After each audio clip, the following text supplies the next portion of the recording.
ಕೋಪತಾಪಗಳಿಲ್ಲ, ಹುಸಿ ಮಾತು ಬಿರುನುಡಿಗಳೊಂದಿಲ್ಲ ನನಗೆ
ಎಲ್ಲರಿಗೆ ಹಾಯ್ ಮಾಡಲ.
ಅಕ್ಕಗಳು ಆರತಿ ಸ್ವಲ್ಪ ಆರತಿ ಇಟ್ಕೊಂಡವ್ರು ಮುಂದೆ ಏನ್ ಕೊಡುತ್ತಿರಲಿಲ್ಲ, ಆರತಿ ಇಟ್ಕೊಂಡು ಸ್ವಲ್ಪ ಕೂಡವರು ಮತ್ತು ಆರತಿ ಇಟ್ಕೊಂಡವರು ಸ್ವಲ್ಪ ಹುಷಾರು. ಅದು ಬಹಳ ಜಾಗೃತಿ. ಯಾಕಂತಂದ್ರ ನಾವು ನೋಡಂಗಿಲ್ಲ, ಫ್ಲೋನಾಗ ಹಂಗೆ ಕೂತು ಬಿಡ್ತೀವಿ, ನಂತರ ಅದ್ರ ಬಗ್ಗೆ ಪಶ್ಚಾತ್ತಾಪ ಪಡುವಂತದ್ದಾಗಬಾರ್ದು. ದಯವಿಟ್ಟು ಆರತಿ ಇಡುವಂತವ್ರು ಅಕ್ಕಂದಿರು ಮತ್ತು ಆರತಿಯ ಮುಂದೆ ಕೂತಂತವ್ರು ಕೂಡ ನಿಮ್ಮ ನಿಮ್ಮ ಬಟ್ಟೆಗಳ ಬಗ್ಗೆ ಸ್ವಲ್ಪ ಜಾಗೃತಿ ಇರ್ಲಿ, ನೋಡ್ಕೊಂತ ಇರ್ಲಿ. ಅದನ್ನ ವಾಪಸ್ ಏನಿಲ್ಲ, ನೀವೊಂದ್ ಸ್ವಲ್ಪ ಅದನ್ನ ಮೈಂಡ್ನಾಗ ಇಟ್ಕೊಂಡ್ಬಿಡ್ರಿ.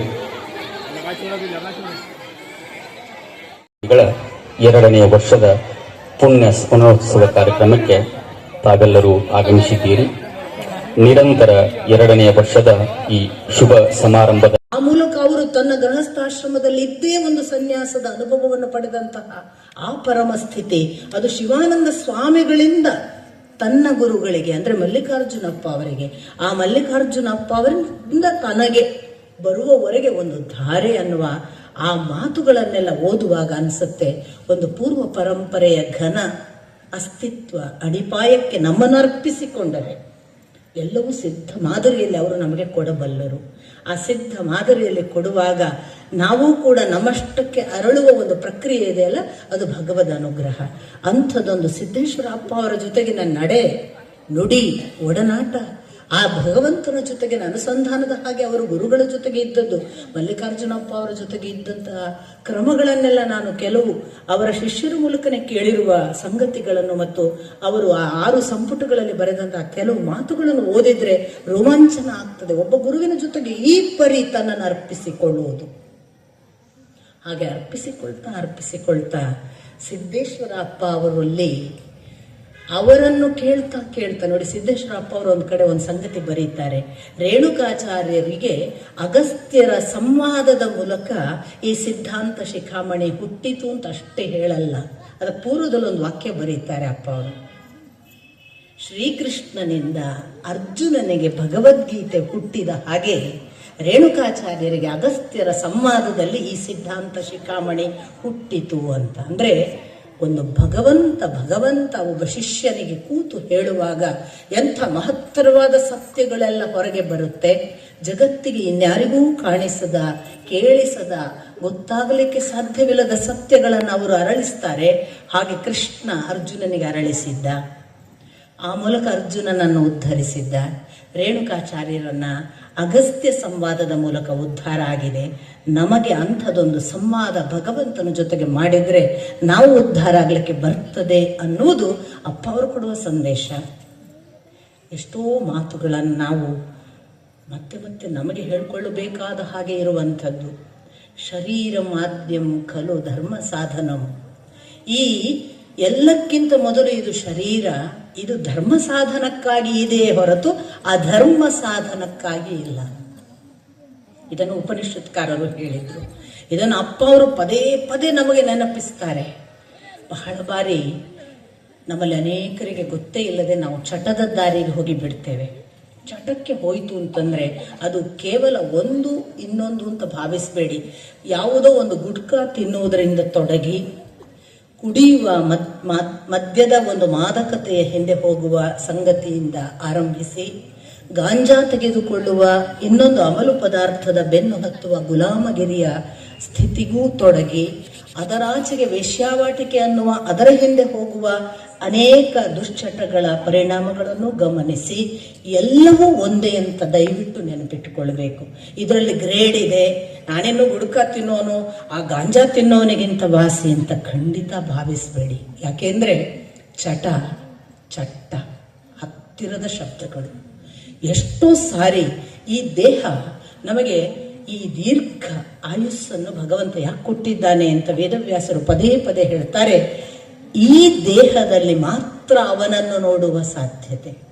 ಆ ಅವನನ್ನು ನೋಡುವುದಕ್ಕೆ ಈ ದೇಹವನ್ನು ಉಪಯೋಗಿಸಿಕೊಳ್ಳುವಾಗ ಅದರ ಸಂಪೂರ್ಣ ಆಯುಷ್ಯದಲ್ಲಿ, ಯಾಕೆ 99ನೇ ವಯಸ್ಸಿಗೆ ಸಾಕ್ಷಾತ್ಕಾರ ಆಗಬಹುದು ಗೊತ್ತಿಲ್ಲ, ಅದರಿಂದ ನಿರಾಶೆ ಪಡೆಯಲಿಕ್ಕಿಲ್ಲ, ಕಳೆಯಲಿಕ್ಕಿಲ್ಲ. 100ರವರೆಗಾದ್ರೆ 100ರವರೆಗೆ ಭಗವಂತ ನಿನಗಾಗಿ ಈ ಆಯುಸ್ಸನ್ನು ಕೊಡು. ಇದು ನೀನು ಕೊಟ್ಟ ಪ್ರಸಾದ, ನಿನ್ನನ್ನು ಕಾಣುವುದಕ್ಕೆ ಉಪಯೋಗ ಆಗಲಿ. ಇದನ್ನು ಯಥಾರ್ಥ ಸಾಕ್ಷಾತ್ ಬದುಕಿದವರು ಅಪ್ಪ ಅವರು.